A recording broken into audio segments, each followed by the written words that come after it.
د اسراییلو په اړه د پاکستان د دفاع وزیر خواجه آصف ټویټ د پاکستاني چارواکو ترمنځ ناندرۍ راپیدا کړې دي. د پاکستان د پوځ مشر عاصم منیر د دې هیواد په دفاع وزیر هغه ټویټ پاک کړی دی چې د اسراییلو په اړه یې کړی و. خواجه آصف په یو ټویټ کې ویلي وو په داسې حال کې چې پاکستان کې د امریکا او د ایران مذاکرات کېږي، اسراییلو په لبنان کې نسل وژنې ته زور ورکړی دی.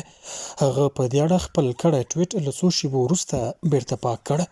هندي نیوز 18 رسنیو ویلي دي چې د پاکستان د پوځ مشر عاصم منیر په خواجه آصف فشار راوړی ترڅو د اسراییلو په اړه خپل لیکلی ټویټ پاک کړي.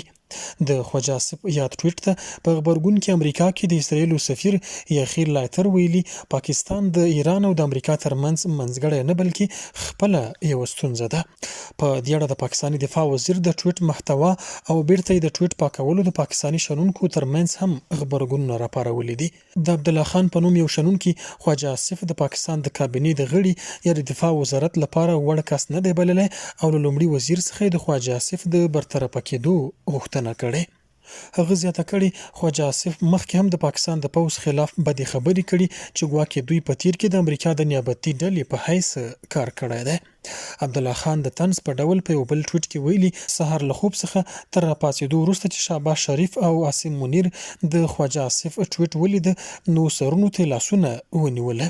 هغه پاکستاني چارواکو ته مشوره ورکړې چې خواجه آصف د کشمیر هغې ولسوالۍ ته ولیږي چې انټرنیټ پکې کار نه کوي.